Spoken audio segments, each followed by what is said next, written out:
Hello, everybody, and welcome to another episode of Joe Knows the Cryptos Weekend Edition. So we're going to go over a lot of the hot topics and coverings of this week in the DeFi crypto world. We have a couple major topics. Crazy week this week. It started last week or 2 weeks ago, but number one, we're going to talk about stable fund paying out. Okay. Number two, all the drama that happened this week that unfolded. If you weren't there to catch it, I'll catch you all up on it. We're going to talk about PGV shutting down early. And then finally, my main topics, which will be a surprise, but it's how I'm going to evaluate projects moving forward. I'm going to try to get rid of the opinion and words, and I'm going to show you my 10-step very briefly about exactly how I'm going to evaluate projects moving forward to help everyone out. It's the things I look at before I put my money in a project. Let's get going. Number one, stable fund pays out. So if you're in the stable fund and you rolled over to version 2, we actually got paid out after 7 days, as promised, the exact amount at which the calculator said we were going to get paid. So look, I know there's a lot of people out there really upset they didn't get their refund from stable fund. And I understand it. If I was promised a refund, I would get it. But the simple fact that they were promised a refund beats most of the projects that die in DeFi. Most of the time, you don't get paid out. So if that was your first crypto DeFi project you put money into, I'm very sorry. That being said, people, your money just goes to zero. But stable fund said, look, we're going to refund those and we're going to roll over the new ones, another ones to a new version that will be better off. I'm super happy. I'm getting paid. If you ask for a refund, maybe Michael doesn't believe in you because you don't believe in him. Maybe he doesn't want to give you a refund. I don't know. Not for me to decide. I have no idea or information. But look, the fact that he's offering a refund and has paid out some, not all, I understand that, is more than most projects will ever do in this space. So be thankful if you get anything back. I know that's a shitty thing to say, but we're not at Walmart. You didn't just return a gift you didn't like for Christmas. This is a very risky environment. You know, when you bet money on a football game, if you lose, you don't get your money back. If you made a bad bet, you don't get your money back. Well, here we go. So look, there is a lot of FUD about stable fund, but I'm here to tell you that I got my rollover and I'm getting paid. So I hope you are too. And if you got the refund, or if you were promised a refund, I do hope you get it. All right, now let's talk about the drama. So this week, truth seekers and stable fund, there's a lot of drama back and forth. If you read in the Discords or the Telegram, the things escalated very quickly.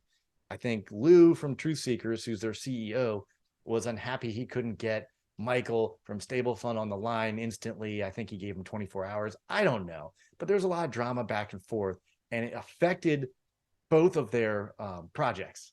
Lou, I don't know if you know this, but your coin went down when you're sitting there fudding with Michael. This environment, the Truth Seekers, Stable Fund, Optimus, a lot of other projects, they're all tightly knit group, right?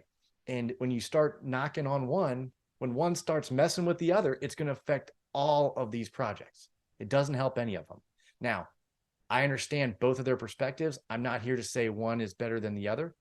They're two different projects. I believe in Truth Seekers. I think it's a great project. I think it's a real business model. They've done the right things so far. Stable Fund has had a history and had a past, but like I said, I've been getting paid. So that's all I know. Hope you boys get to work it out and move forward because I think you both have a lot to bring to the table. All right, next up, PGV shuts down early to new money. Well, they said they're going to shut down on January 1st. They shut down early. This has made a lot of other projects pop up that are very similar. And I know there's been some AMAs and some interviews and some the reviews of these projects. But this brings me to my last and final project or thing I'm going to talk about today, because as you can see, it is Christmas. It is actually Christmas Eve. I'm releasing this video, and Christmas Day, and then you might not see me for a little bit because I'm going to go to the snow-covered West and do some snowboarding with the family. I'm going to try to knock out a video while I'm there. I hope you all watch this one. Oh, by the way, if you don't subscribe, please take this opportunity right now to hit the subscribe button, like, share. I'd really appreciate it. Like to see you on a regular basis. All right. So finally, my main topic is how I evaluate projects in 2023. This is important to me because I look at all the projects that succeed and fail, and I look at how I ape into some of them. Oh, so-and-so says they like it. I look at the tokenomics. You look at, my ability to get in and out, or in and for the long term, depending on which project it is. But I think of all these things internally, but I have a process for it. And I'm going to share that process with you. And I'm going to do this when I review projects moving forward. I'm going to go through this process for you, give you stats, data, and numbers. So let's talk through this. Number one, I'm going to look at the rewards in which they pay. What is the return that my risk, which I will evaluate later, but what is my return going to be? I'm going to look at that first and foremost. What's the carrot out there? Number two, KYC. Are they KYC? Are they doxed? Who is the team? That's going to be evaluated. It might not be the only evaluation. I'm not going to say projects will live or die based on that, but it's going to affect their scoring and how I actually rate the program. Audit. Have they been audited? By who? What detail? For how long? What did they audit? I'm going to look at that. So that's the number three. Number four, what are the tokenomics? How can they sustain a long-term viability or a project? Number five, Ponzinomics. A lot of these systems, even the good ones, have a degree of Ponzinomics. What is the degree of Ponzinomics on the system or the project in front of us? Number six, liquidity. Is this an established product? What project? What kind of liquidity do they have? Real use. What are they doing to make the rewards? What is the real use of the project? Is there a real use, or is it purely Ponzinomics? Well, I got sustainability. So this is the eighth one, sustainability. How sustainable is the project? Maybe that takes math. Maybe we can't figure out, but we're certainly going to address it. Risks. What are the risks? We know the rewards. We'll start there. If the rewards are worthwhile, if the rewards are 0.001% a day, probably don't want to do that, right? I'm not going to go too much farther than that. But if the rewards are worthwhile, what is the risk? And every project has risk. Even the ones that say we go up forever, that is impossible. I don't understand it. There can only be one Elon Musk and one Bill Gates. You're not going to make $1 bazillion in the DeFi space. The ones who rise real quickly end up in handcuffs.